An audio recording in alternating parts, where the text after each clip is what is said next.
Hello and welcome to the Labour Social on Labour Social. I'm Graham Hughes and today I'm joined by Ollie Bowler Hatman at the bottom down there. Say hello, Ollie. And also All from right. Morehouse over there. No, over there. It's hard to do this when you're not mirrored. There he is. Make my fingers disappear. And we've also got Darren Daily Blase down there. And basically, I'm glad you've joined us tonight because we started a little bit late there. It wasn't because I was having problems with technical things. It was because we were all going off on one about HS2. So who wants to start? Who wants to kick this off? I was just going to point out we are very nearly 4 Yorkshiremen here. Yeah. Oh, Yeah. God. The God. very demographic, like Rishi Sunak has pissed off. Yeah. 4 Yorkshiremen. Yes. Luxury. Yes. Yeah. What's that word Suella Bravo used about luxury or something? I've forgotten the word she used. Oh, yes, she did about she was talking about ivory towers, wasn't she? Yeah. It's a privately educated woman who works for a bunch of people who are all privately educated. Yeah. And she was talking about the elite, the metropolitan, the liberal elite. And Mitch Benn made a really good point about this. He said the whole point of having an elite is it's hard to get into. Like it's hard to be an elite, part of this group like the Bullingdon Club, or be part of the Ritz hotel people. I mean, but being a liberal elite is really easy. You just want things to be better for people. I mean, Suella Braverman, I mean, when, as many MPs will use like a second home, if they don't actually live in London. And she uses her parents' like £1 million house that they just happen to have lying around London. That's handy, isn't it? Yeah. And her husband's as rich as sin. So, like, I don't think she actually understands what a bill is. Should we put it that way? She doesn't even understand what a parliamentary bill is either, quite clearly. But, I mean, she's one of these people who will never actually think in her entire life, can I afford this? About simple things. She'll have never experienced that. Like most of us at some point, probably, well, I certainly have, thought about, can we actually afford this? And it's like, she'll never have done that. And most of the government have never experienced that in their lives. And so, of course, they can't understand like a cost of living crisis. Even if they've got some empathy, even the ones that have got some empathy, they can't understand because it's not their lived experience. But the same with the trains. They don't understand what the train's about. All right, they just get a pissing private jet like normal people. When you get a helicopter. I can get a helicopter. I've got several. It was David Frost, wasn't it? When Jeremy Hunt went to the conference via jet, and David Frost, it's brilliant. It's brilliant. We've got a form of transport that could take half an hour. It's like, you try from central London, get into Manchester in half an hour, you pillock. Where do you think the airport is? Down Piccadilly Circus. Yeah. So, absolute tour. But I will tell you, because I'm sorting out, you could do a plug here, Graham. I'm sorting out my train times for Monday. Yeah. And it's going to take me longer to get to Liverpool than it took me to get to London. Yes, that's right. Because you're going to be going across the Pennines. You Yep. lunatic. You crazy fool. What were you thinking? If you want to experience the true frustration of rail transport in the UK, try and get from east to west in the north of England. Yeah, or west to east. Oh, yeah. I think this is where Londoners really can't relate. Wayward trips to Blackpool. We're trying to get back from Blackpool to Doncaster, and something went wrong. So they had to send. We're in Blackpool. They had to send for a diesel from Doncaster to come and pull us, and then halfway they found another train. So we just got on that as well. So we just it was absolute pissing shambles. What, you mean absolute? You mean they didn't order you taxis? No. Oh, have you heard about that story that happened? Just a couple of weeks. I think it was a couple of weeks ago now. Yeah. An entire train of people got stuck, and they had to order them all taxis to Edinburgh. Yeah.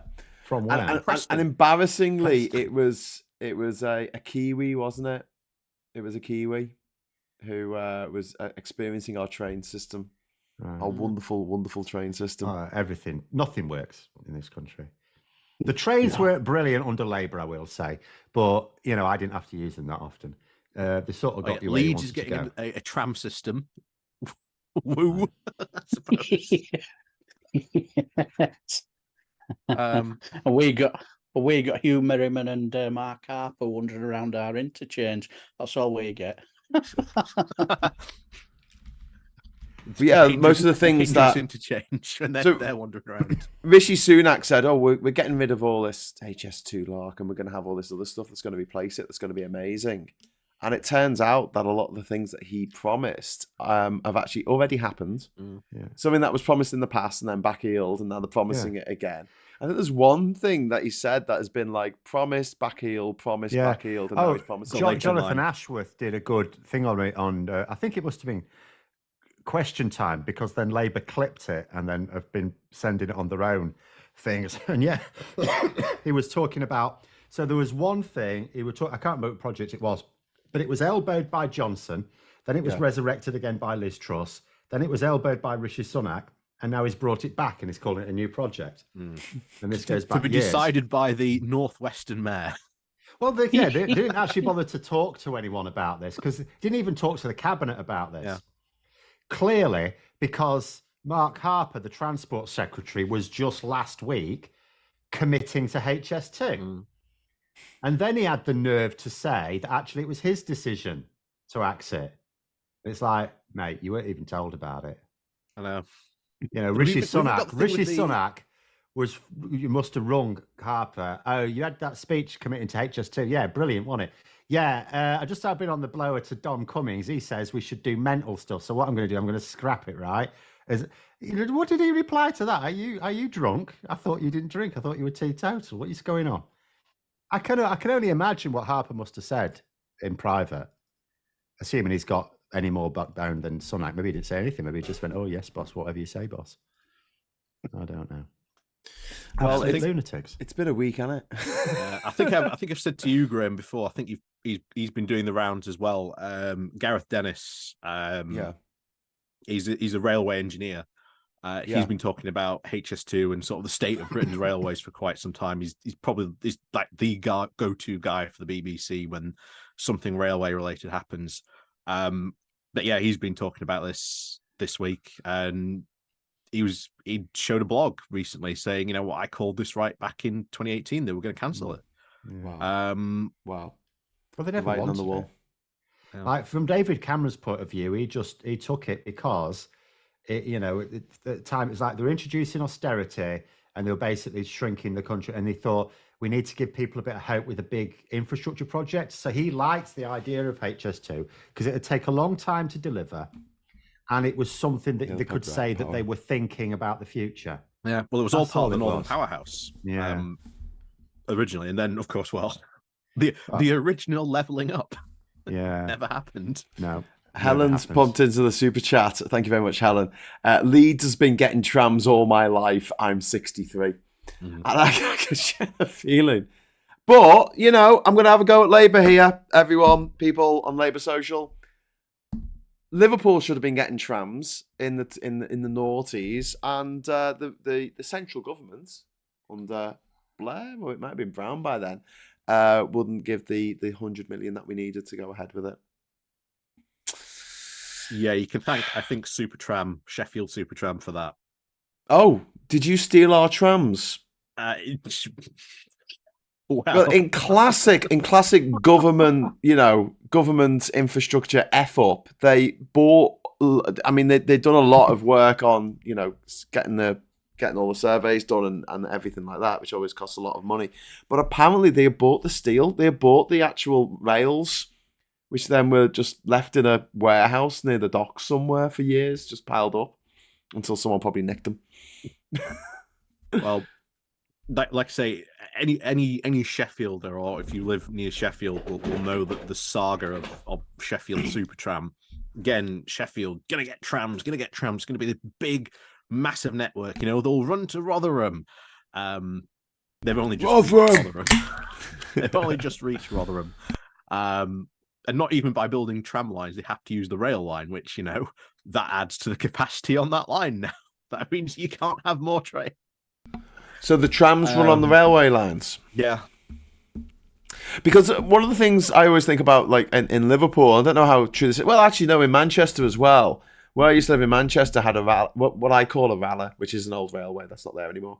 And they put it back. They put it back a few years ago as a railway. But I always thought like a tramway on especially on those sort of lines that a lot of cities have that are actually like a ring road or a ring railway, I should say.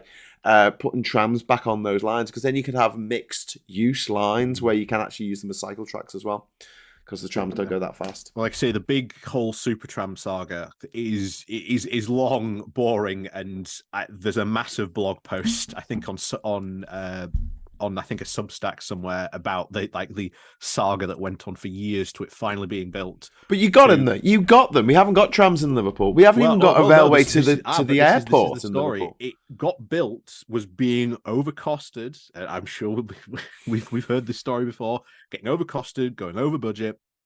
Everyone started panicking, going, "Oh no, this is going to bankrupt Sheffield. It's going to be absolutely awful." So they massively scaled back the project. Never really went to the areas that sort of needed this transport, needed that the transport to sort of get people into the city centre and get people moving, get them out of the cars.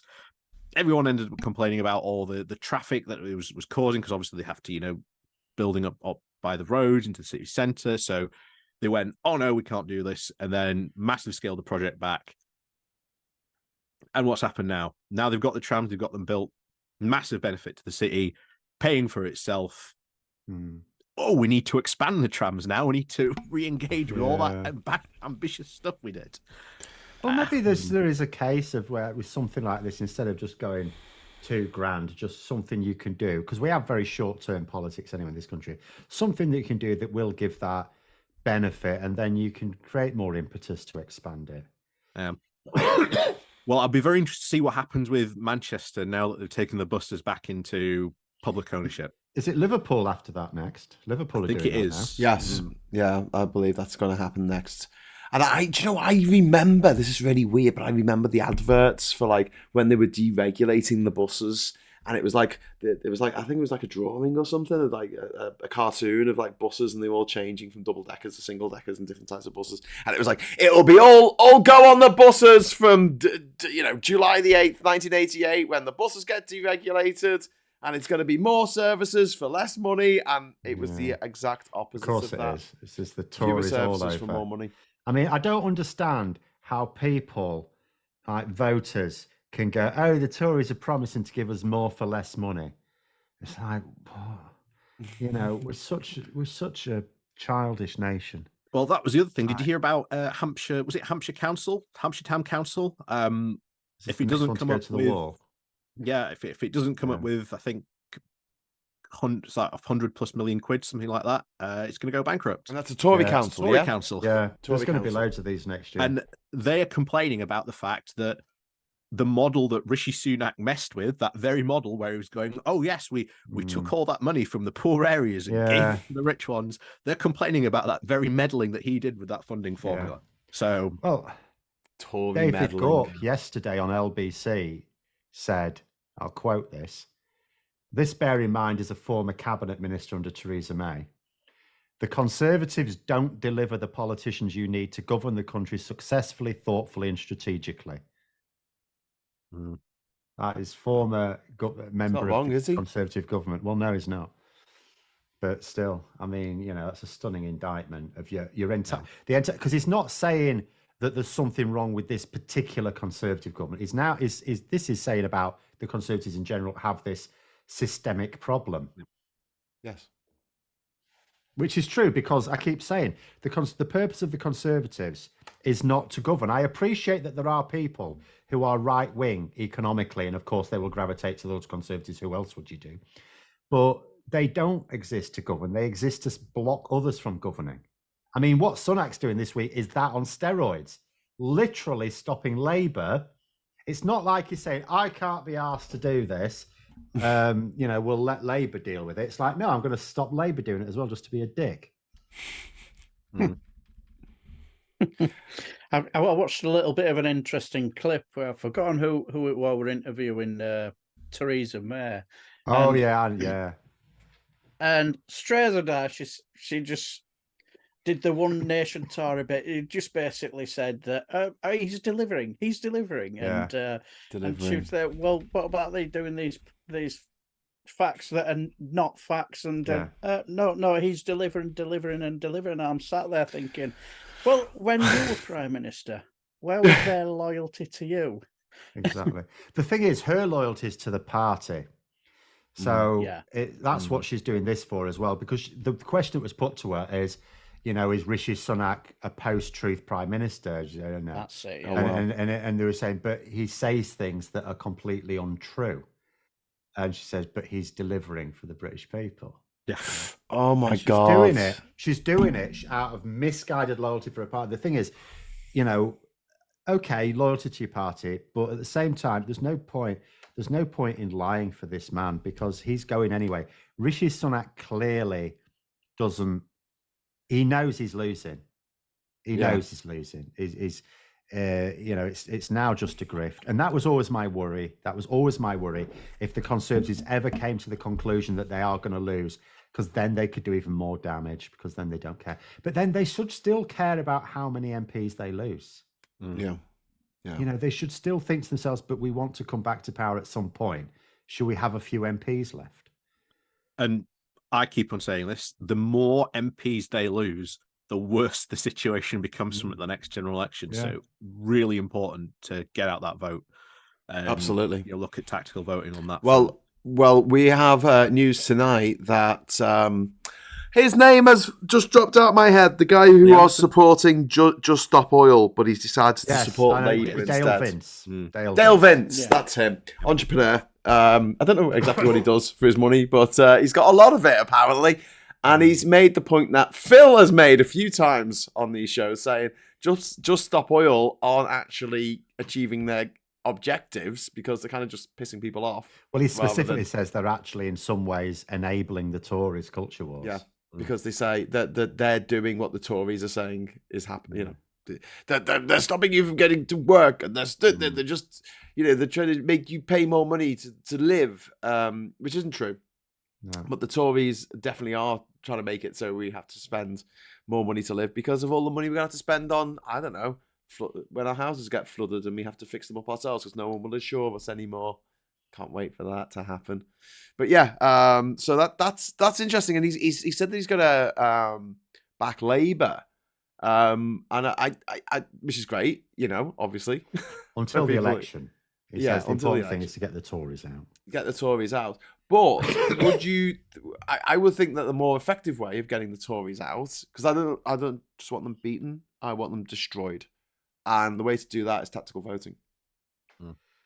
Making sure the Lib Dems get the seats that they well, actually, ironically, it said earlier today regarding HS2, because, for example, it was reported today that, in fact, the way it was reported, that the government was still buying up land and houses 24 hours before HS2 was cancelled, but that's not true. As far as I can understand from the report, what they mean is they were buying up land and houses 24 hours before Sunak announced it was cancelled, which means they were buying stuff up after he'd already decided. Because all this bollocks about him deciding on the day of the speech is pure fantasy, but also the pre-recorded video. Yep. So the government was still buying things up, including a £1.5 million house, after the decision to cancel it all. And then there's obviously going to be a lot of dodgy dealings with selling the land off without consulting Parliament. And I actually said earlier today, and someone point out the flaw in this, if Labour wants to completely bury the corpse of the Tory party, do what they did to Thatcher, burn it to ashes and then bury it under lots of rocks so it can't come back, hold a public inquiry into this when they're in power. And I into think, HS2. Yeah. Well, not just into HS2, the Freeport. Yes. Everything to do with that coming out. Everything to do with these transport shenanigans, hold a full public inquiry into it. And if I were Labour, I'd even think about threatening it now rather than leaving it as a surprise, just to get anyone who's involved in these projects thinking twice. Yeah. So that's what I would be thinking of, unless someone's got a stunningly good reason why not. I would be thinking of that because that is going to turn up. Like the COVID inquiry should turn up quite a few tasty little things. This should as well. I don't think Labour can hold a public inquiry into everything. It'll just be mad. But I think they can pick one. And at the moment, this is my favourite to pick.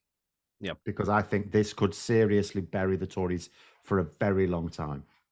Or we could do what the Republicans have done, which might be quite interesting, and just let them eat themselves. But I don't know how effective. I think they will spend a few years eating themselves. If 1997 is anything to go by, they will spend a few years. And the ones now are much worse. They're much worse. I think it's going to be the budget.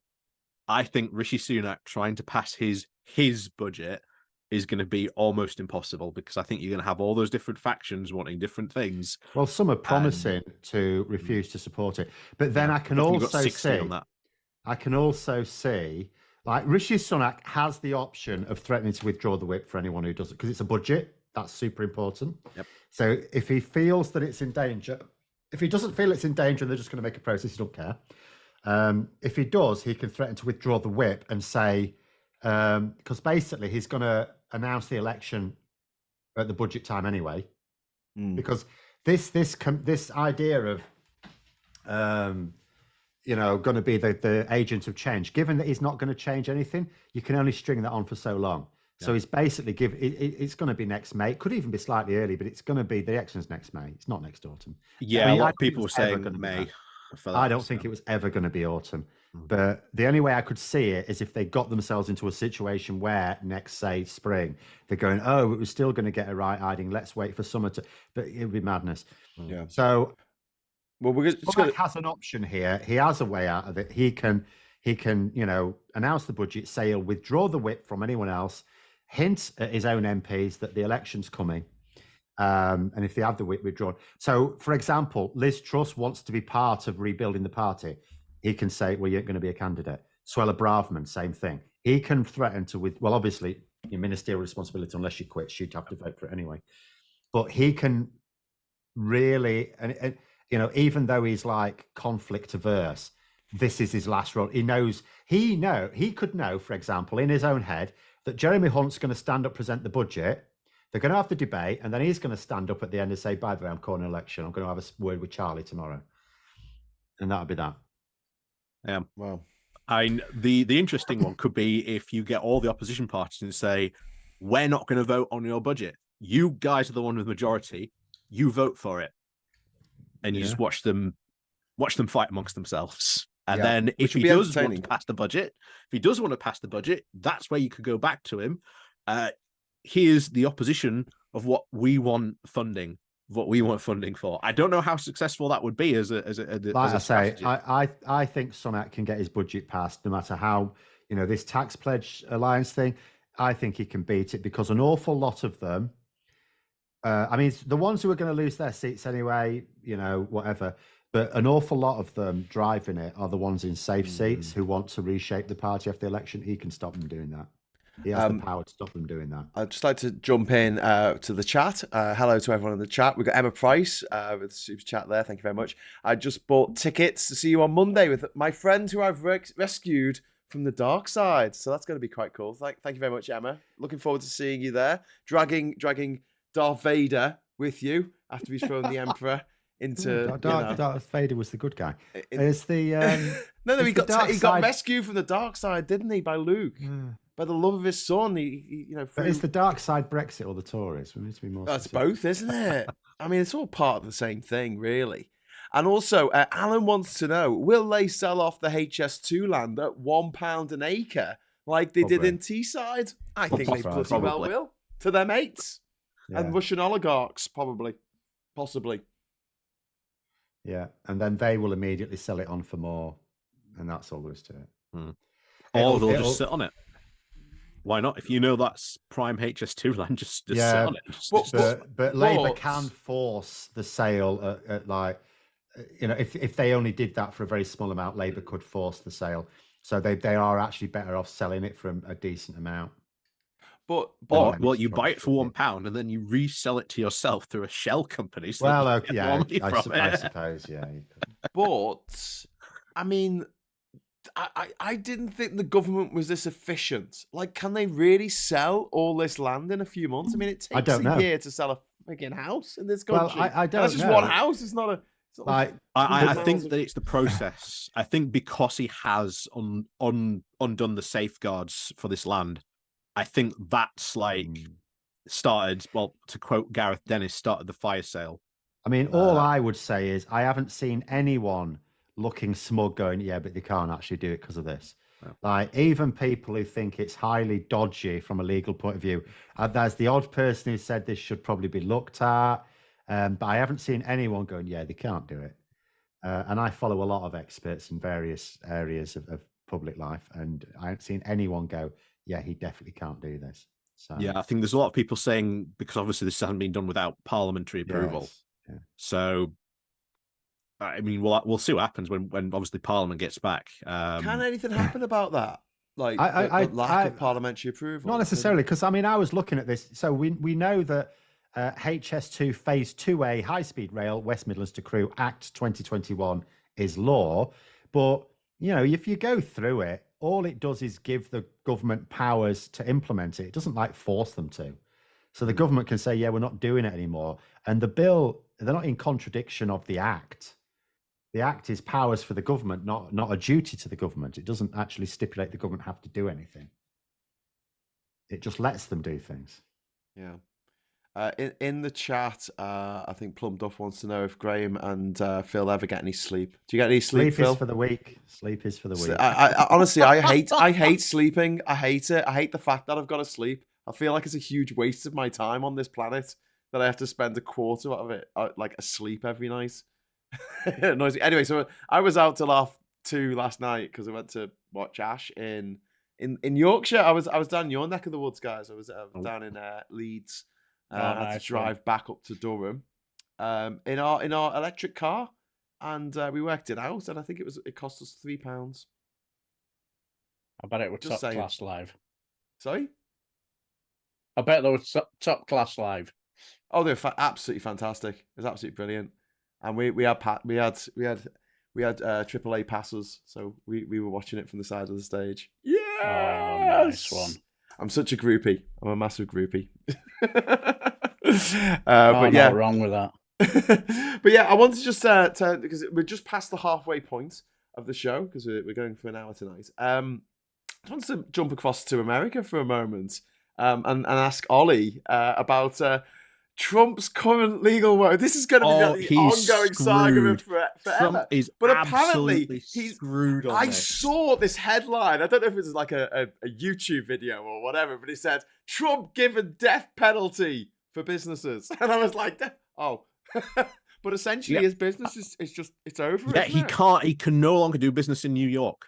He's been stripped. But it's all based in New York, so all of his Trump towers around the world.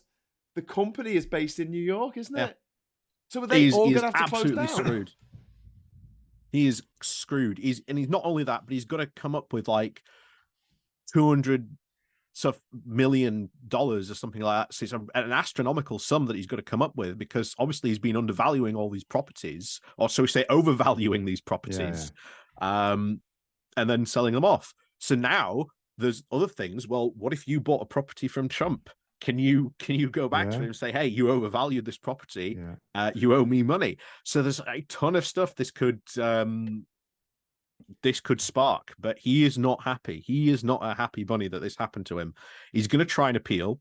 He's supposedly going to try and do it on his... While he's appealing, isn't his company like technically in administration? Is that the right word? It's run by somebody else for that entire time.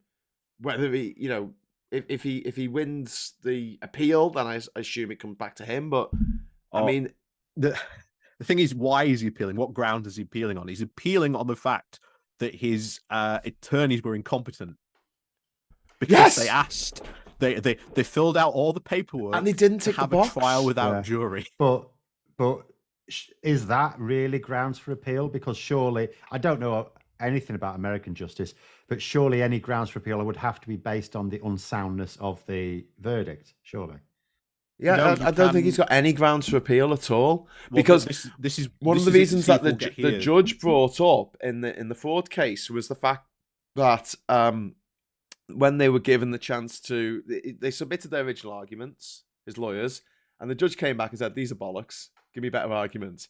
And they literally photocopied the original arguments and sent them back to the judge. And he's like, "This is exactly the same arguments that you made the first time round. You've just sent me a photostat. Like, why would you do that?" And it's painful. Grim Fang says, "Oh God, not America," which is funny. And Spank Flaps, which I like, is saying, "Trump is like when the Duke brothers get shut down in trading places." Yes, it's very satisfying. I hope one day that Trump is like this homeless guy on the streets with, I don't know, Mitch McConnell or something, and on the streets of Queens. What's even more funny is to do this, the paperwork to fill out what trial you want is a tick box. Like, what trial do you want? Do you want trial by jury or do you want no trial by jury? And they've clearly ticked no trial by jury. Do you think this goes back to the fact that no competent lawyer wants to work with Trump? Maybe there was a dead fly on it and thought it was a comma. No, trial by jury. Possibly, but I'm sure I heard somewhere that while he was in the court, he practically admitted his guilt. He admitted it to the press outside because he was saying, "Bollocks, did I overvalue them? I actually undervalued them." And it's like, well, that's still fraud, you idiot. Yeah. No, money down. and this is payment up. I think it's not only this one, but the Georgia one that will be probably coming up, I think, early next year. Yes. That one is still gonna get him, because if that gets him, well, that's jail time. Yes. And unpardonable jail time. Well, that'll be handy because he'll need to be in prison to have a pot to piss in, won't he? Yeah. But yeah, so someone's asked in the chat about Mar-a-Lago, and I think that was brought up in the New York case because that is one of the things that he overpriced or underpriced, depending on who he was talking to. So essentially, if he was talking to the tax authorities, he said, "Oh, it's only worth £2.50." But if he was talking to the bank and he was trying to get a loan, he was like, "Oh, it's worth like $17 billion." And they're like, "Okay, so who are you lying to?" And he came and did this press conference earlier this week. Sort of impromptu press conference. The sound was awful, and he was like, "Yeah, well, you know, you do undervalue your property when you're talking to the tax man," and you could see like his lawyers going, "Oh, shut up, just stop talking, stop incriminating yourself." But yeah, it's a PR man's nightmare, isn't it? Yeah, he's still ahead in the polls, mate. He's trousing all the competition when it comes to the Republican primaries. How embarrassed must the other Republicans be? Oh, I don't think they have embarrassment. I don't think they have that function. They're like a robot from Star Trek that doesn't have an embarrassment emotion. Do you know what I mean? It'd be although he's now announced he's standing down, it'd be like losing a leadership contest to Chris Grayling, wouldn't it? At the moment, losing to Donald Trump. Yeah. Failing upwards. But yeah, and the fact that he's just so boastful about it. Do you know what I mean? It's like, yeah, I broke the law. Yeah. He's an idiot. He can't help himself. He literally can't help himself. And you wonder why, like, all these lawyers are like refusing to work with him, and then other lawyers saying, "Oh no, we want payment up front." Yeah, because he's got other lawyers that he's had for other cases that he hasn't even paid. Yeah. Heather Hanks points out, thank you very much for the super chat, Heather. Trump's dropped his $500 million lawsuit against Michael Cohen, his old attorney. This happened today, actually. He dropped his lawsuit against the judge. Now he's now wanting to run for Speaker of the House, and we discussed this earlier in the agenda. I don't think that he can, because unlike running for president, there is actually a rule saying if you are under indictment for a federal crime, you can't run for Speaker of the House. But he's endorsed someone. Joe Johnson, is it? No. But there's a guy who's endorsed today to be the Speaker of the House, which is throwing everything, the cat amongst the pigeons. It's one of his stalwart defenders. Well, until Trump grows tired of him and then casts him to one side. I saw jail time. I saw a piece about just how many people connected to Trump have gone to jail, and it's like 17 or 18 or something. Oh. It's kind of crazy. Oh yes, Alexander Campbell. Thank you very much, Alex, for the super chat. Really good point. ABC are reporting that Trump ran his mouth about nuclear submarine secrets to an Aussie billionaire who went on to tell 45 other people. Have you heard about this? Well, this came out today. That's obviously, selling official secrets about all the, the secret papers and everything that we've heard about. So that's the case that's going to get him. McCarthy's stepping down from Congress. That's just been reported. Breaking news. Dear. Dear. McCarthy's out of here. So the thing is, how much did Trump get for giving that information? Was it basically giving a price, or was it just for his ego? No, it was just his ego. I mean, the whole he's stupid stuff about the Iranian war plans. About do you want to see some plans when we go to a war with Iran? Here they are. These aides saying, looking and go, top secret. Not great. It's just great. I could have sanctioned this, but it's just great. And they're thinking, any minute, looking through a window, see if any CIA have got a. It was Jim Jordan. Trump's back Jim Jordan for Speaker. Jim Jordan, that was his name. Joe Johnson was the director of Small Soldiers. Anyway, that great film. New York Appeals Court, this is breaking news. They've halted the process of breaking up Trump's businesses, but they've rejected halting the trial. So that's kind of like a half win for Trump, actually, because it means that his business aren't going to be broken up just yet. So we're going to have to wait possibly till the outcome of this court judgment. And don't forget, the main one has already been judged upon. And now I think what we're seeing going forward is going to be the other things he's charged with. Because the main one has already been decided, hasn't it? Yeah, and someone's just pointed out in the chat, quite right, that the banks are going to go after him now. Yeah. And they're not going to offer him loans like they used to anymore after this either. So, well, he said no one lost out. I paid back the loans. No one lost out. That's what he said. So the banks are like, well, I think we did. So we'd like our money back, please. I like how Paul has put in the chat, MAGA, make attorneys, get attorneys. I like that. Pretty good, actually. But yeah, John says the banks are sued for getting loans on false pretenses. So the banks, may well go after him. Joe Johnson won the World Snooker Championship, says Lee. Okay. But he did that as well, yeah. Oh my God, he's a very talented man. Yeah, he was, yeah. And he directed Small Soldiers and wrote Gremlins. Joe Johnson. This was Joe Johnson with the shiny shoes. Did he write Gremlins? Someone did that. Yeah. He beat Steve Davis, then Steve Davis came back next year and beat him back. I met Steve Davis a few months ago at the Blair gig. He was DJing. He's a DJ now, Phil. Yeah, he was. Phil, he's been a DJ for a long time. I know. Is that not crazy? Really old record collection. Oh, he likes his music. Was he interested? Yeah, it was really cool. He's really into his music. What can I say? It's one of the reasons why I like listening to Radio 6. It's the only radio station. I mean, I listen to LBC because, James O'Brien on LBC because, I think he's good. But generally speaking, I always hated listening to Radio 1 growing up because the DJs just talked all the time. I wasn't interested. I just wanted to listen to the music. So I liked John Peel because he just used to play music and then rabbit on at the end of it. But at least you'll hear something new. Whereas, a lot of the Radio 1 presenters, and you get this on a lot of radio stations, just talk and talk and talk. Yeah, I did the same thing. I used to just listen to Radio Hallam. Oh, Radio Hallam FM. Oh. Yeah. Is that like the student radio? It's Sheffield. Yeah, Sheffield commercial radio station. Oh, it's commercial. It's not. Okay.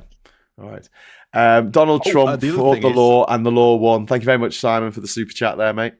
Have you heard that Putin has solved the case of how Yevgeny Prigozhin died? No.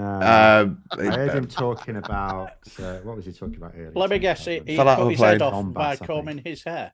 Oh well. Oh no, it's far more shaving accident. So there's been a big celebration because obviously it's been a year since the annexation, so Putin's had a big rally, and so the presenter actually asked him, what about Yevgeny Prigozhin? How did he die? Putin comes out and says, oh well, we all knew that Yevgeny Prigozhin was a bit of a drunk and liked to indulge in drugs.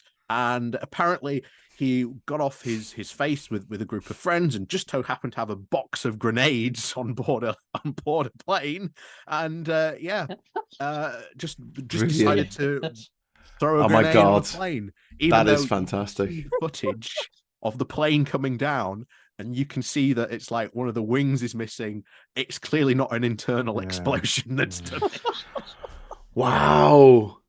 That's brilliant. That's like Zoolander, isn't it? Where they're firing all the petrol over each other and they're all laughing about it. He's like, I could just imagine him on a plane, like playing, catch. Let's play catch with a grenade. Yeah, it could happen. Sounds like a Mad Blackadder episode, doesn't it? That was like, the super sleuth Putin solved the case. No one asking any more questions now. Just stop asking questions. And this happened exactly a month after he did an interaction. Okay. Yeah.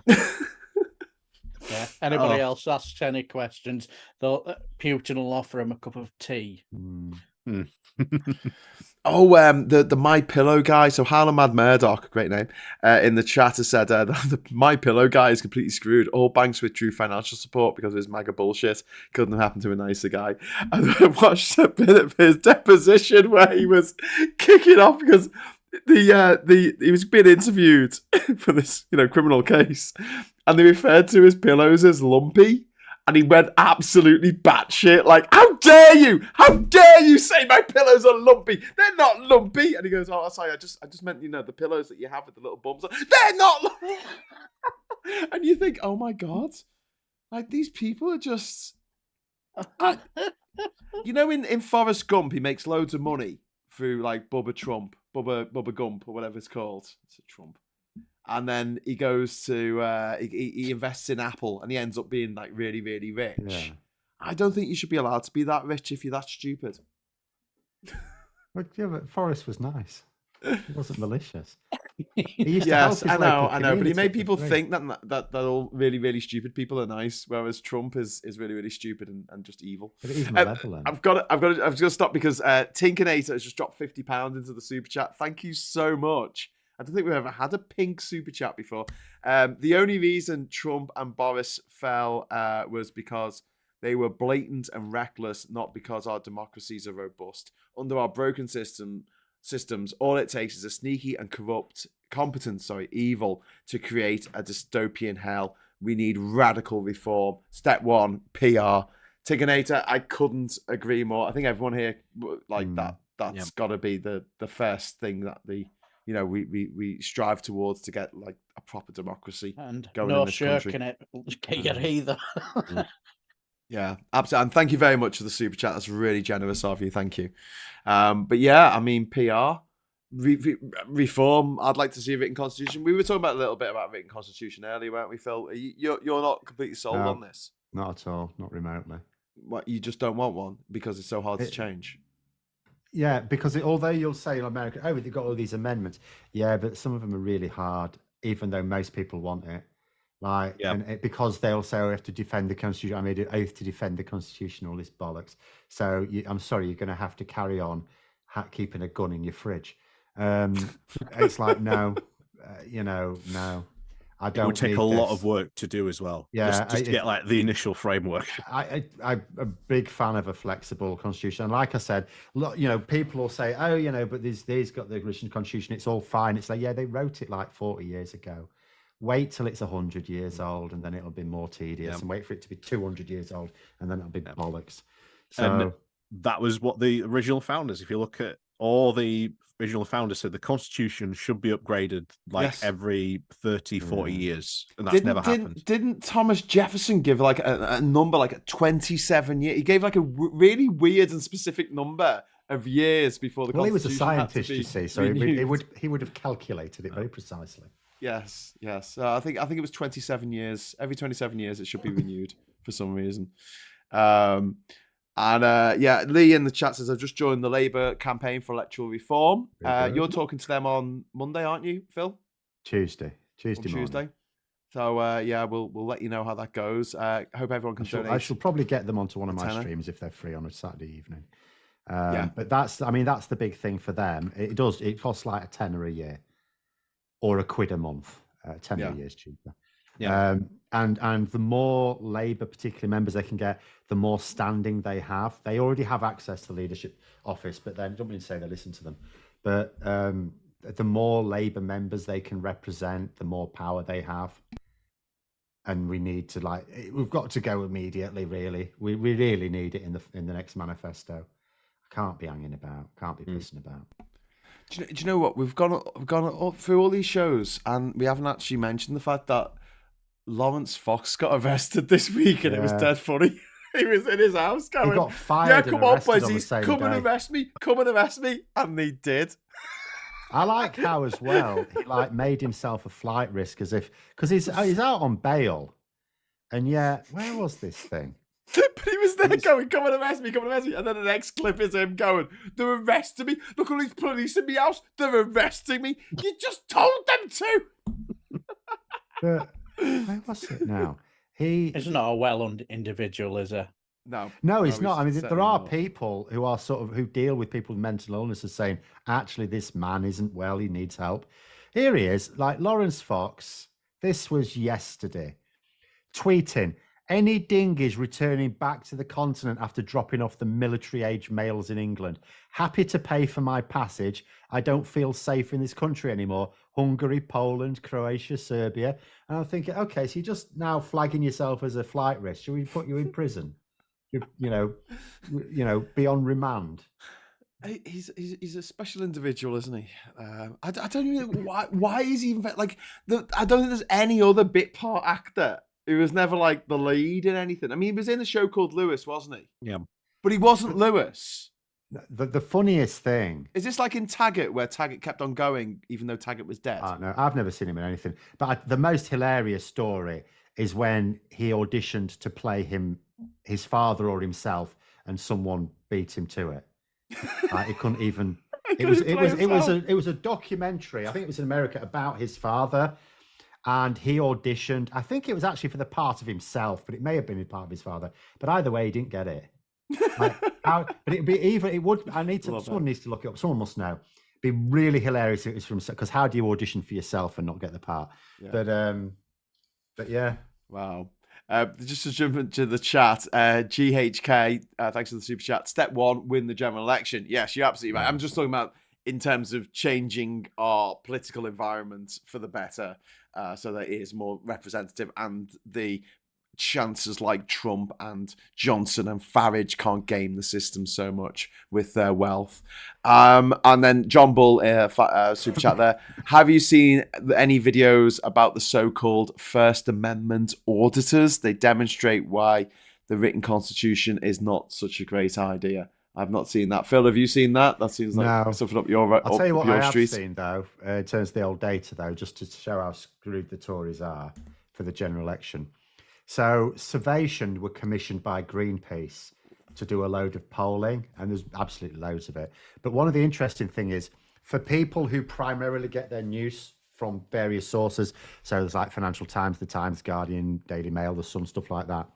And you look across all these, and only Daily Mail readers have a majority, more people supporting Conservatives than Labour. And even then, if only Daily Mail supporters were allowed to vote, it would still result in a hung parliament. But for every other outlet, there's more support for Labour than the Conservatives. Like the Sun, it was worked out, if only Sun readers were allowed to vote, which would obviously be terrifying, it would actually result in Labour getting a massive majority of 96. So, like every other, even the Telegraph, tried to be that's really interesting, the credible Tory paper, and yet it's 41% Labour, 32 Conservatives. The only one where it's even close is GB News. I've actually lost that now. It doesn't surprise me. But there's where it's quite close. But even then, it's a slight boost for Labour, only very slight, and obviously a disproportionately large amount of support for Reform UK. Wow. Sarah's put in the chat about Lawrence Fox. He was Lewis's Lewis. So Lewis was the sidekick for Morse, and so he was the sidekick's sidekick. Right. That's like being below Robin in Batman. That is just pathetic. So that's who he played. You know, he was invited on Question Time for some reason. I think because he's a massive Nazi. So Johnny- you mean Penfold from Danger Mouse was higher up than Yes, Loza yeah, Fox? because he was just a sidekick. Lawrence Fox played at sidekick's sidekick. So he was the person under Penfold. Johnny Copperhead, Loza Fozza was a tosser. I think. What a tosser. Sorry. Yeah. That's a Johnny Copperhead. Thank you for the super chat. But yeah, we don't like Lawrence Fox around here because we think he's an untalented. I mean, he is very much the untalented,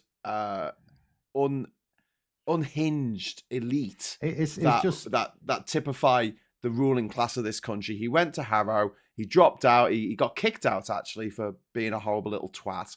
And I don't even think he went to university because he probably didn't have to. No, he didn't. He didn't go to university. You know, because of his family's wealth and connections, he managed to get himself a career, get himself on British primetime television. You know, Bob's your uncle, and it's just pure. He is a whining little nepo baby who's never achieved anything in his life. Well, who's also now undergoing like a serious midlife crisis. Yeah.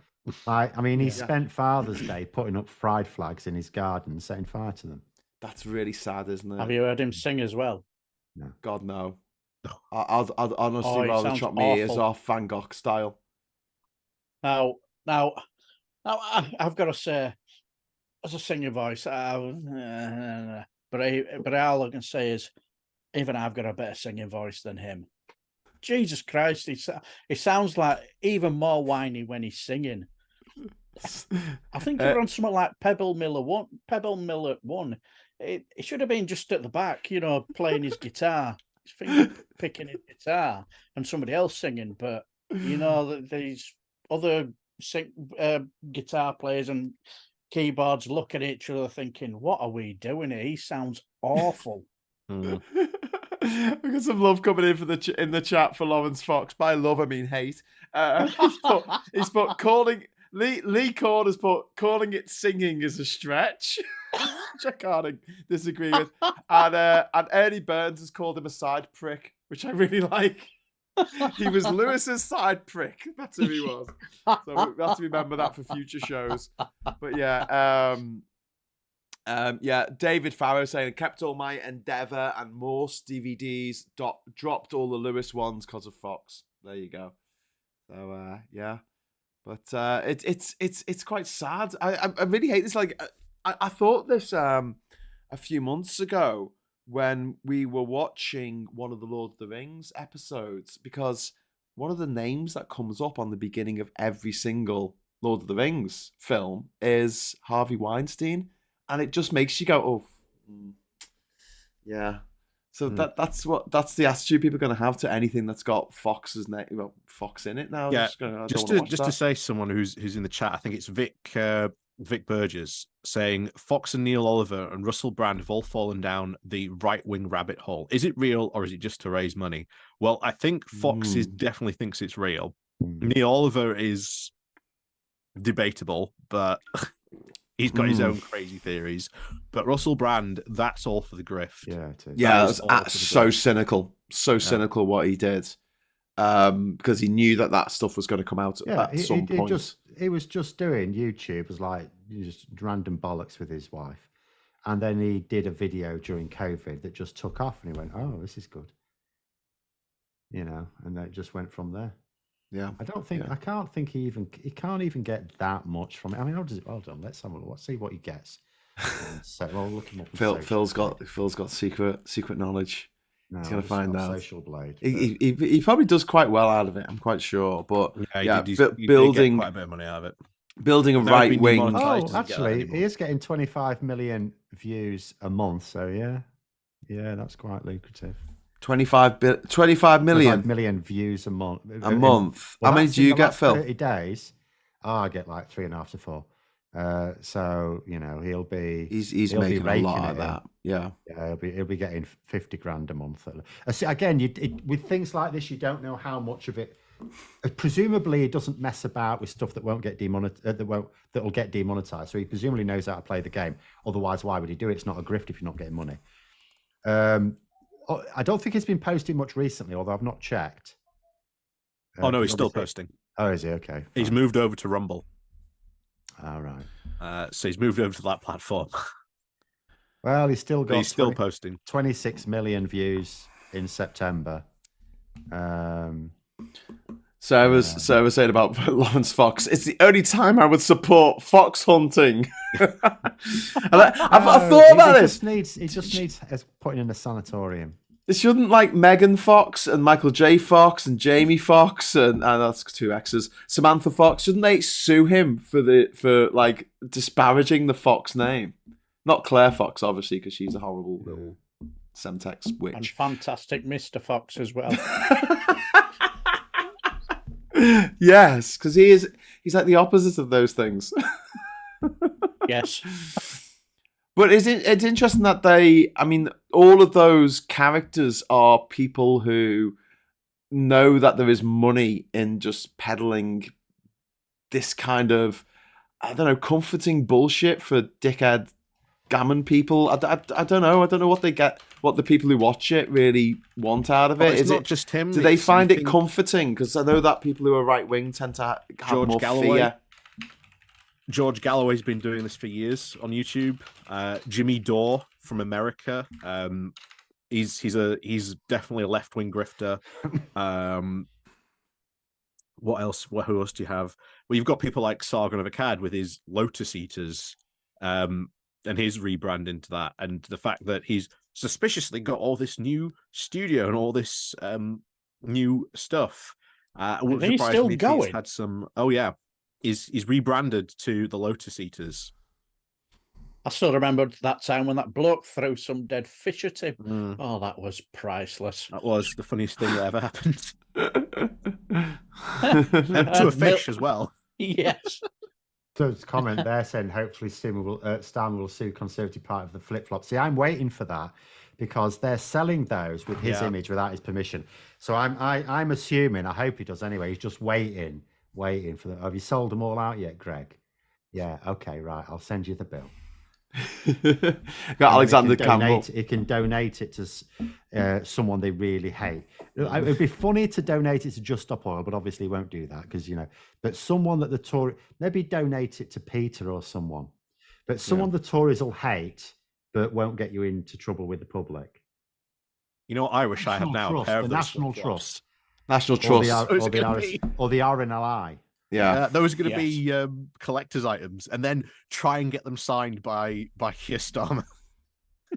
Those are going to be worth a fortune. Alexander Campbell, thank you very much for the super chat. He's crazy like a fox. Boom, boom. Talking about Mr. Fox. Not very fantastic at all, Mr. Fox. The ex-husband of poor old Billy Piper, who my heart goes out to because every time he says or does something obnoxious, which is pretty much every day, her name gets dragged into it, and I'm sure she wants to leave that part of her life way, way behind her because it was like 20 years ago. But never mind. Donated to Mermaids, the trans charity. Yes, I agree. that will rile up the gammon. But you could do something nice and safe like the National Trust. That'd still piss. Speaking of which, your National Trust voting card should be coming through any day now. So yes, if you are a National Trust member, which I am. Where's my National Trust card? Oh, somewhere else. Anyway, it's beware the Restore Trust. I will be doing a video about it once I get my stuff through the post. So just to explain, there's a group called Restore Trust, and they've already once tried to take over the board of the National Trust a couple of years ago, and now they're trying again. And they're based out of 55 Tufton Street. Like the IEA and Civitas and all those other little mysteriously funded think tanks that are actually probably funded by the oil companies and arms companies and tobacco barons and things. Not nice people. And basically they want to take over the National Trust to stop the National Trust from teaching history.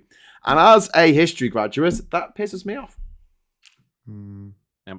Don't tell people this was built using the proceeds of slavery. Why not? Because they might not have such a nice experience. Also to sell off all the National Trust land as much as they can. Yeah. And also hunting is a big part of this as well. They want to allow the hunt to go through National Trust lands, which the National Trust do not allow. But yeah. Jimmy Dore. Do we know who Jimmy Dore is? Ches 73. Jimmy Dore. Yeah. Yes. He's a Left-wing grifter like Brand. Yeah. Used to be on the Well- Young Turks, but his politics changed to follow the money. Yeah, I say left wing, but no, he's definitely a grifter, but used to be. Yeah, you are right. Used to be on the Young Turks. But yeah, definitely another grifter.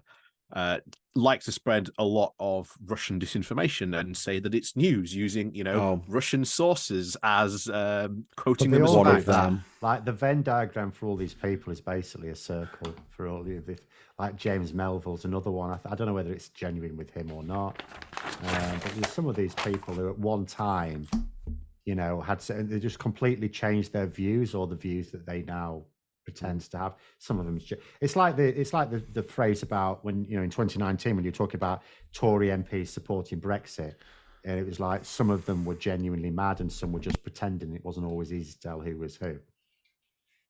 But with some of them, it's so like Russell Brand. It was so blatant. He just happened upon a thing, found that it got a load of views, and did more of it. So that was quite clear cut. Whereas some of them have sort of descended more slowly, and you're not sure. Yeah. But yeah, that's like I say, there's a lot of money in it. Saying, "Oh, I used to be a former lefty," and it's there's a lot of them out there who make silly money off doing that. Yeah, it kind of reminds me of that country singer in America. I've forgotten his name, where he wrote this, "The Rich Men of Richmond" or something, and all the what they call them, the Republicans and the Trump lovers and all that.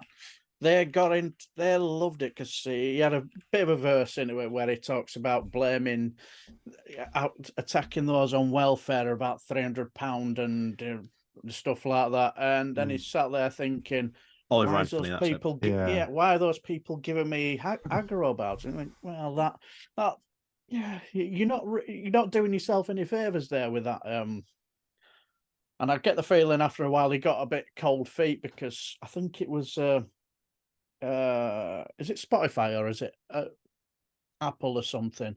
They shot up to the charts and he's there's been a bit of a conspiracy theorist, hasn't he? Something to do with 9/11 or whatever and the Jews or something. I can't quite remember, but it that was fascinating. And the his song when they had all them Republicans. They're doing that to be the next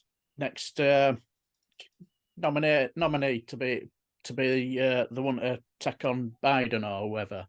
I've forgotten what they call it now. And they played his song and he does a video where he says, hard to laugh, and they played that because that's all about them. Is it's bigger than Biden. And then once they hear that it's not for them, they all started giving him some right aggro.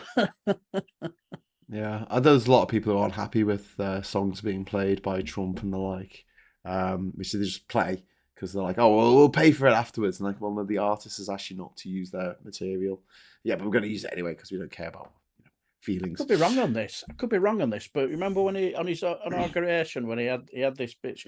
Remember that guy from EastEnders called Barry? Yes, I've never watched EastEnders. Oh, yes. I'm sure he sang it. Yeah. I'm sure he sang at his inauguration. I'm sure he did. Oh, that's something. He was an extras, wasn't he, playing Barry from EastEnders? Yeah. yeah. No one He ever has knew his what his real own name was. karaoke night, and he makes an absolute fortune out of doing that.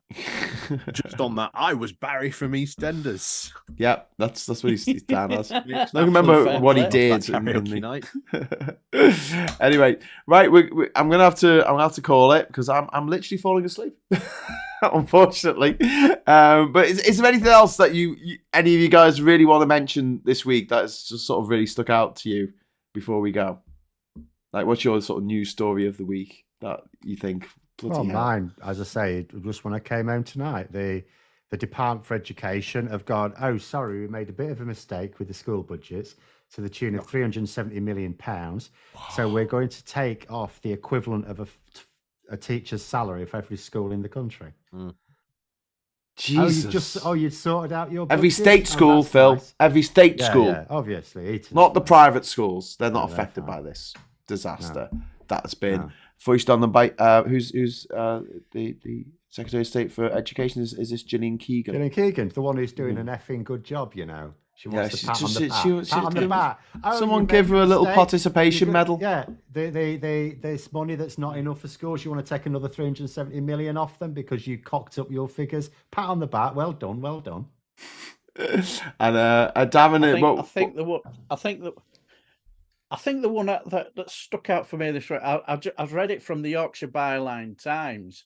You might have seen it, Ollie, where it was the House of Lords had filibustered a piece of legislation or whatever it was. I think, but it had cross pie in the public and in the House of Lords, and at least 12 trophy hunting. Trophy hunting, yes. And so basically, this was going to be a ban on bringing trophies back from a big game hunt somewhere in some other country, and yeah, cross-party support, like you say, and a group of Conservatives in the House of Lords back-heeled it. Which it still can be done. In the Commons, you can't filibuster, but in the Lords, somehow, for the unelected Lords, they still allow it. Yep. I think about 8 of them came from Eton, didn't they? Bastards. I always say this. I think as much as I want to change Westminster and the voting system for there, I think the House of Lords needs to be changed first. I think that's an even bigger target that needs to be changed I think that's first, definitely going to be in the Labour Party manifesto. And I don't think it's going to see too many objections because even, Brexiters, they look at the House of Lords and say, oh, they frustrated the will of the Brexit. The will of the people, whatever they call it, the beautiful people. But yeah, like I say, reforming it polls well with Conservatives as well. So. Yeah, exactly. So I think that's something that will get cross-party support. So what was your story this week, Ollie, that really stuck out to you that you were like, fuck, wow, that's hilarious?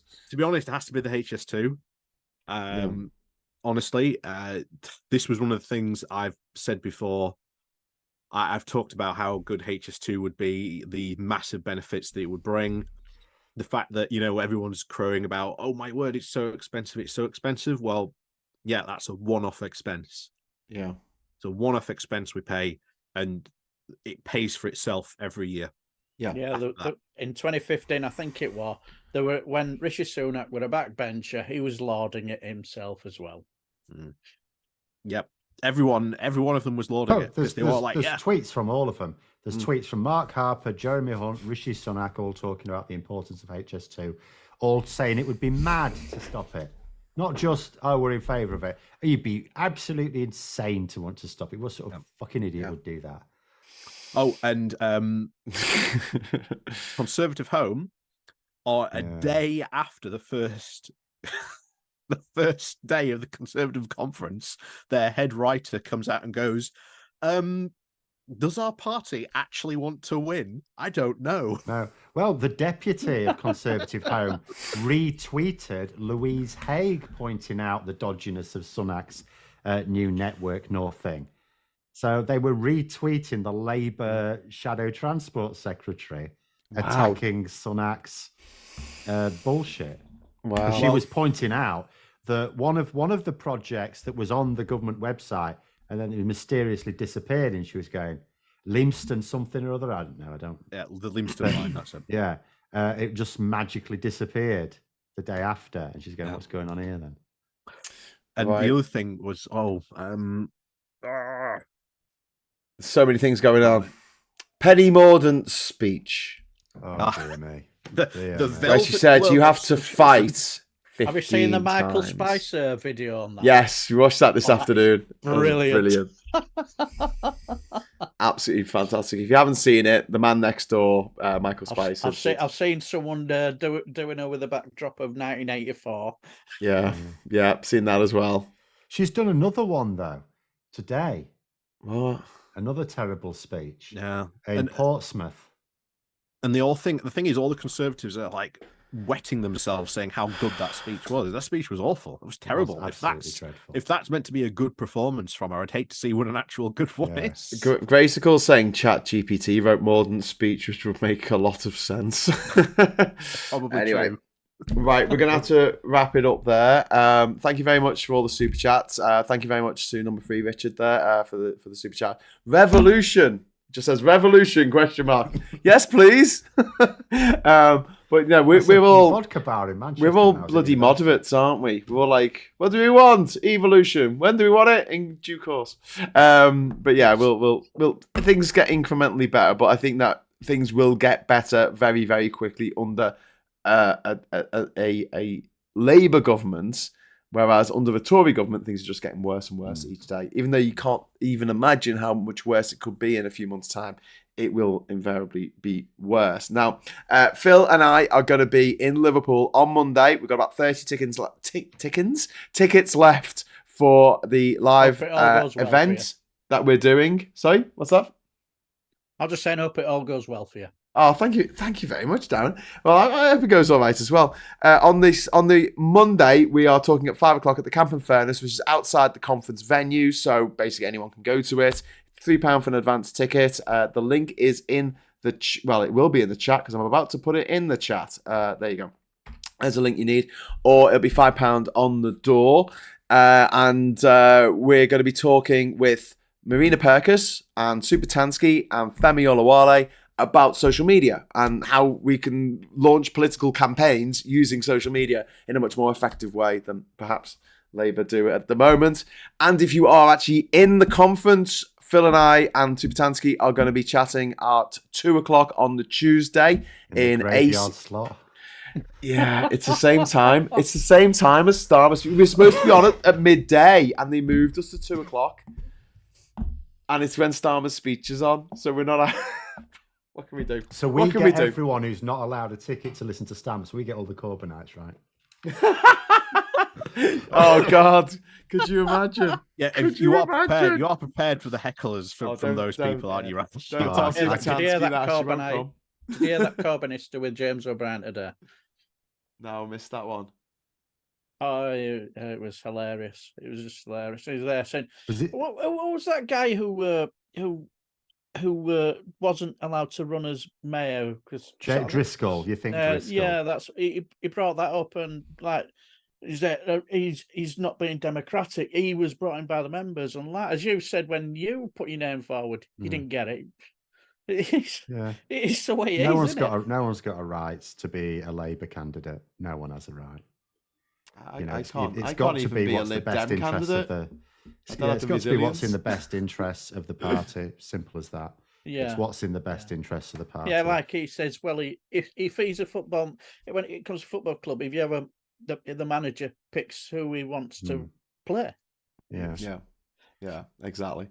Thank you very much to Anthony Gibson in the chat there for the super chat. I never thought I would detest the leader as much as I did Boris Johnson, but Sunak is pushing him close. Entitled isn't the word, and that's the way he came across. But his wife came up before he came on and told everyone what a lovely bloke he was. The thing is, that was an utterly stupid move. Like, it just shows his political ignorance, because the last time that the wife of a former chancellor came up on stage and spoke to a conference, it was Gordon Brown's wife in 2009.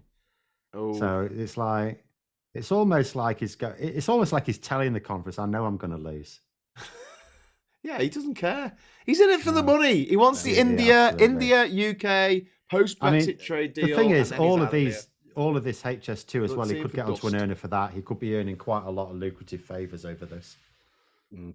Yeah, well, hopefully he'll ride off into the sunset sooner rather than later. May. Are we saying May for the new year? Yeah, for the absolutely. new year? For the election. Yep. Absolute latest. Yep. Should I put money in 7 months? In 7 months' time, I'm telling you, we've got a Labour government. Oh, mate, don't threaten me with a good time. That sounds brilliant. I mean, you should see they've got to sort some shit out. I mean, you ought to see Cold War Steve's latest effort on Twitter, and that is pretty. I'll describe it to you because it'll take too long to put it up. But it's basically Keir Starmer and Angela Rayner wandering into number 10, and inside is just like bin bags full of beer bottles and an oil drum full of shit and shredded newspapers and stuff everywhere. Soiled nappy there, I think. And that's what it's going to be like. They're going to be walking. It's a bit like when Rishi Sunak put on this show when he came in after Liz Truss and went, oh, I'm going to go over the finances. What do you mean there's £50 billion missing? Where is it? And he's going, and he made on this big show about having to come in, and he left the country in this brilliant state, and Liz Truss fucked it. It's like, but Keir Starmer is going to go in and go, what the fuck is going? Because there'll be things he don't know about. Yeah. Until officials tell him. Yeah. Yeah. And it's That's going to be why so there much needs worse. to be at least one. I wonder if they'll leave the. It's There like needs to be at Trump, least one stuff coming out public- about Trump now, like Yeah. what he came out with, like he wants to bomb Mexico or something, and he wants to put a nuclear bomb in a bloody storm, and they were like, just no, stop it, just shut up. That's all got to come out. I wonder if they'll leave when they leave. Become the outcome. Will they leave a note saying that sorry, but there's no money left? No, I think that tradition will now stop. Yes, I do think that Greg Hands has destroyed that old tradition. As Tories don't know how to create anything, they know how something to watch for the next coming days is the Greens are going to tear themselves apart about supporting HS2 or not, because they're voting on that at their conference the coming days as well. So they're going to tear themselves apart on that. So they reckon they're going to target 4 seats, the Green Party. Oh no, they've only ever had one MP. And they've never ever shown that they can win another. It's fine to have the ambition, but at the same time, if they need to seriously, there's one chance, and they're not even certain to get that. Yeah. Now that Caroline Lucas is gone, that's their name recognition for that seat gone as well. Yeah. It's questionable. Well, they had to bring in Sean Berry, wasn't it? Because the local Greens are completely off their heads. They couldn't select a local candidate because they're off their heads. They're off their heads. Sounds like Jimmy I'm not being Corkill there. rude about the I was Green off Party. my head, Jackie. I couldn't help it. But the Brighton Greens are fucking nuts. All right, before we get a ton of abuse in the chat for some of the Greens in the chat. Hey, what are you saying? Pop at the Green Party. I'm just saying it's like Labour. It's the same in Labour. You have got your sort of groups of nutters who aren't focused on political strategy. They don't understand it. They think that their views are more widely shared than they really are. Yep. It's just that in the Green Party, they're not as large a party, and they sort of can't really deal with that. Yeah, they do good at local elections sometimes, and then they're like, "Oh my god, we're going to win this seat. We're going to win this MP seat," and then they come 4th or 5th. Yeah. They're competing with Reform UK is where they are. Yeah. Well, I'm just going to check because someone's just put in the chat that Chris Grayling is standing down. Yeah, he is. I didn't know it was medical reasons. Yeah, I cancer diagnosis. I wouldn't wish that on anyone, not even a Tory. That's awful. Well, certainly not with the way they've left the NHS. No. Does that mean that there's going to be a by-election then? No, he's it's the end of Parliament. Okay, so he's added his name to the massive list of Tories who are like, I'm not going to stand. It stands at 50 now. It will go higher. Wow. Phil's saying I'll miss Lucas. I'll miss Caroline Lucas as well. I thought she stood up and made some really good points in Parliament. I thought she was a good parliamentarian. Yeah. But yeah, she's decided that she doesn't want to do that If the anymore. Green Party was more full of people like her, they might have stood a chance. Might have had more people, but no. 91 leads as ERG nutters. I mean, like every party's got lunatics in. Yeah. And it's politics. I mean, I don't know what you think of us four guys, but I mean, like, there's some proper bloody crazy people in politics, and it's just it attracts them. It attracts them because people understand that politics is the way to deliver change, and the craziest people want the most change. Yep. That's a good way. And sometimes you don't get everything you want. No. That's what I always say. You're never going to get an MP that 100% agrees with your position. You're never going to get policies that is like 100% what you 100% and want. The further you are from the centre, the less likely that is to happen. I understand that my views are very far to the left. I have zero chance of ever getting a government that could do that because they'll be at odds with the people. Even the Conservatives couldn't get away with the sort of equivalent extreme position on the right because they're trying it now and it's costing them. Well, you've just seen what's his face who got kicked out of the conference. From the London Assembly. Andrew Boff, the the Conservative leader of the London Assembly. Yeah, is he still? I thought it was fun. Either way, but it's still. I mean, but what a bizarre! I don't understand what their instructions could have been. And as I say, I still cannot understand how a police officer was involved in that, because it's clearly not doing anything illegal. Yeah, I don't know what the terms and conditions were. Maybe the terms and conditions say don't say a fucking word or you'll get kicked out. I don't know. It's a private event; they can do what they like. But a police officer should not have been involved, and he should not have been manhandled when he was outside the building. He wasn't trying to rush back in. He wasn't causing aggro. He was just trying to type something on his phone, and they just grabbed his arms and pushed him along. And a police officer was there for that as well. And I'm just thinking that is just all sorts of wrong. Yeah. Deeply wrong. Yeah. If I was emblematic of the Tory, if I was in Yvette Cooper's shoes, if I was Labour's shadow Home Secretary, as soon as I became the Home Secretary, I'd be getting straight down to Manchester, and I'd be coming with some of that and saying, what the fuck was going on here? Because I need to sort this out now. Gracicle's saying that it was a Met police officer. I don't know if it was. Oh, yeah. I did see someone suggest that. I'd still, though, because even Manchester police got questions to answer with the likes of Steve Bray and others, where they were just clearly making shit up on a day-by-day basis. Yeah. So I'd still be going there.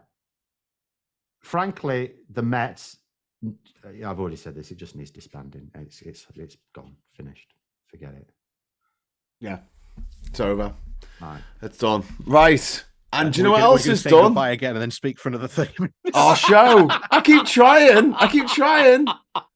Right. Okay. So again, let's leave it. Let's wrap it up for this Friday night. So you good people watching this can go and enjoy your weekends. And we'll be back on Monday morning with Morning Brew at 9:30. I hope should be coming live from just outside the Labour Party conference, because I don't think you can actually get in till 10 o'clock.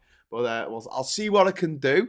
And in any case, we'll be putting stuff up over the forthcoming days from the Labour Party conference, and we will be streaming the events in both the conference and outside the conference next week that we are involved in. Confident. Oh well, we'll sort something else. I mean, it's a conference centre. How can the internet not work? I'm sure if we pay someone, bung someone a $5, they'll say, "Oh, here's the password." Do you know what I mean? Trust me on this. Maybe this is a discussion we should have after the show. But we'll definitely be streaming the show on Monday at 5 o'clock at the Camp and Furnace in Liverpool. So we will be streaming that. So please stay tuned to Labour Social by subscribing and clicking the bell notification icon so you know when we're going to go live. So thank you very much to my guests, Phil and Darren and Ollie, and thank you for everyone in the chat. And until next time, I'll say hello, good evening, welcome, and goodbye.